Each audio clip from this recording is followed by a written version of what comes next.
How about it, y'all? You got Hawg. Thanks for stopping by. After 6 long months of season 27, we're finally here. Season 28, Diablo 3. Let's look at some starting strategies. How about it?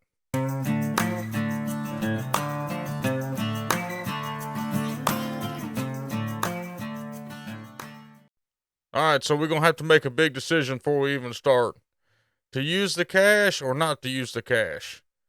That's going to be the big decision that everybody has to kind of figure out for themselves what they want to use. And so here's the deal. Think very wisely about this. If you're a pretty serious player and you want to go ahead and get your altar of rights taken care of, this weekend, save the cash.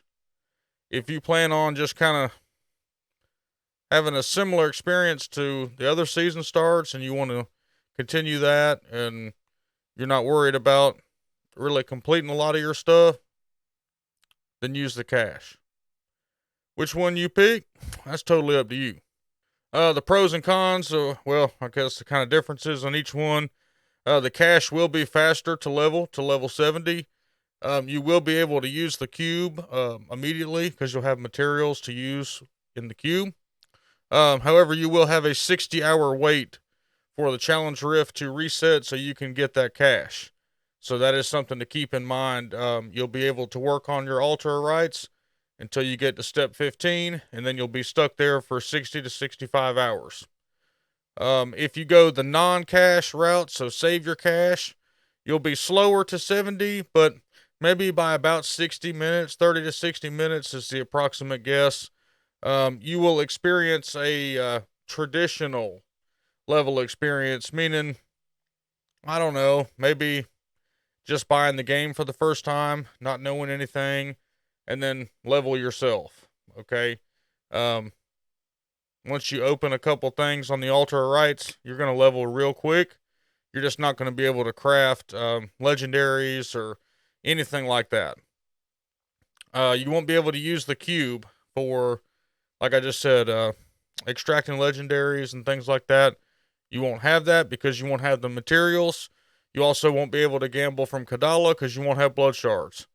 But you won't have to wait for the challenge rift cache to reset. So you will be able to, as soon as you get there, almost immediately, I guess, however long it takes you to get to step 15, you will be able to get past that, and it won't be, that 60-hour wait won't be hindrance to you. So personally, I'd rather take 60 longer minutes to level to 70 and save the cash than to wait 60 freaking hours and use the cash in the season start. Because really, who cares? And it really only applies to you if you're doing the season start. If you're coming in on, day 2 of the season, most likely you're going to get power leveled. So really doesn't matter to you, right? You're going to save the cash either way. So just save the cash. That's my advice to everybody. And this guide will be about saving the cash. My way that I'm going to do it. Not necessarily the best or Rax's way or anything like that. This is just the way that I look at it and the way I'm going to do it. I'm going to pin right here a link to last year's season 27's Necro start. It's the exact same thing. Follow it the same way. Okay. The first thing you're going to do, go to your Templar, click on him, salvage his weapon and his shield. That's going to give you the reusable parts that you need to unlock your first step. So once you hit the blacksmith, get your reusable parts, go ahead, unlock your first step on the altar, and that's going to give you double bonus for kill streaks. So you want to make sure that when you're going through these areas that you're trying to keep your kill streaks up, so you can get the double bonus off of that. I recommend, okay, before y'all flame me, listen here. I recommend running Nephilim rifts. That's a ladybug. Come here, dude. So down here in the south, I know this is a little off subject, but down here in the south, come here, dude. These ladybugs, right there, they crawl in the house for the winter and they hibernate. So they get all in here like crazy. Let me put him outside. Hold All right, so anyway, sorry about that. I recommend running Nephilim Rifts, okay?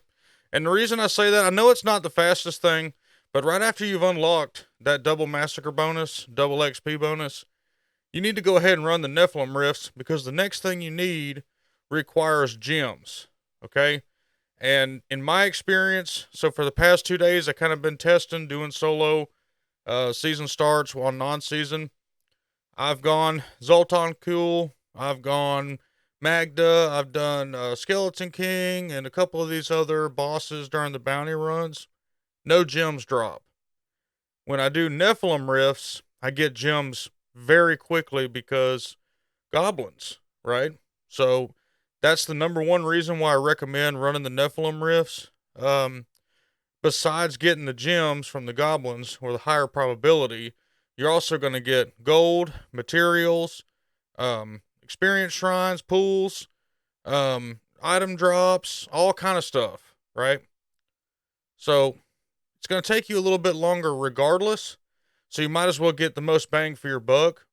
And at least until you unlock those first two, I guess step 2 and step 3, the next 2 steps, run Nephilim Rifts, okay? So once you have the flawless diamond required to unlock step 2, if you run Nephilim Rifts, you should have enough materials and greater keystone to unlock step 3 as well. So go ahead and unlock both of those. Unlocking step 2 will make it so there's no item level requirement. So let's say you're a level 10 and you get what you need and unlock step 2. That means that you can go to the blacksmith and craft an entire level 70 rare outfit. Head, shoulders, axe, whatever you're using, you can craft that. Now, the reason that I say to do that is you can't use the cube. A, we ain't got it, and B, we don't have the materials to extract legendary powers or anything like that. We don't have bounty mats because we didn't use the challenge rift. So, outfitting yourself with this and increasing the difficulty can make you really, really strong, especially at a low level. So I highly recommend doing that, and then set it to a difficulty where it's very fast, like you're almost doing speed runs. So if you remember last season, you were running speed for XP runs. You were trying to do like a 2-minute riff, okay? Think about it the same way. You can make new games and all, but you don't want to be dying all the time. You don't want to be frustrated. You don't want to be grinding. You want to be killing and moving and killing and moving, letting stuff drop, letting items drop, letting gold drop, and just keep remaking new games. So that's what I recommend to do, at least until you get comfortable where you can kill just about anything.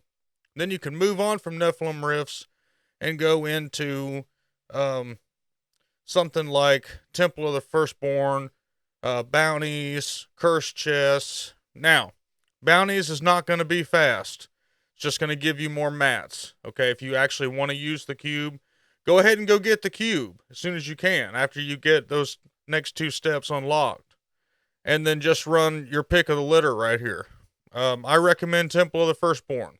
You can stack a lot of massacre bonus in there. They got a lot of roach hatcheries and a lot of nasty demons and stuff in there. That's what I did last season and got to 70 pretty quick. So recommend curse chest as well if you can find them. It's just a little bit more work. And just some things to remember. Make sure you keep up your damage multiplier.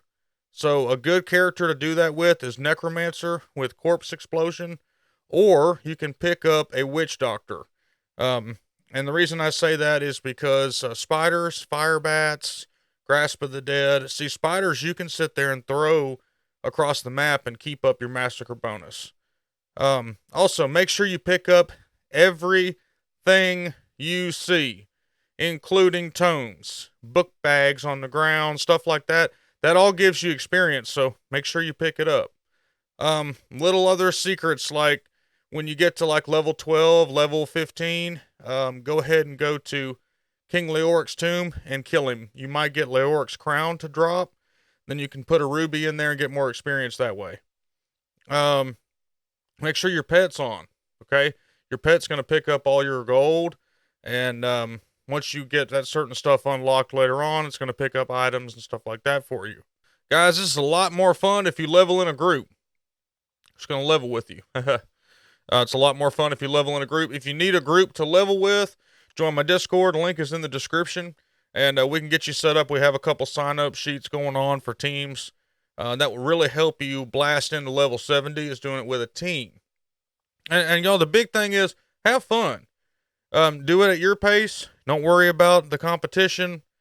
People are going to get to 70 fast. Worry about doing your altar of rights. So I'm going to have some more content coming out about altar of rights here real soon and a good path to take. But remember, it's your own path. It's how you want to do it. It's what you feel is best for your play style. So, but yeah, I hope this helps you out if you're taking the save the cash version. And this is how I'll be doing the season start. I will be live streaming season start for as long as I can stand it. We're going to try to do a 24-hour stream. But if you like my content, hit like, hit subscribe. Help the channel grow even more than it is. And big shout out to my Patreon, Eva in the Andes. Thank you so much. If you want to be awesome like she is, click the link in our description for our Patreon and support my channel. Guys, appreciate y'all. We'll see you next time.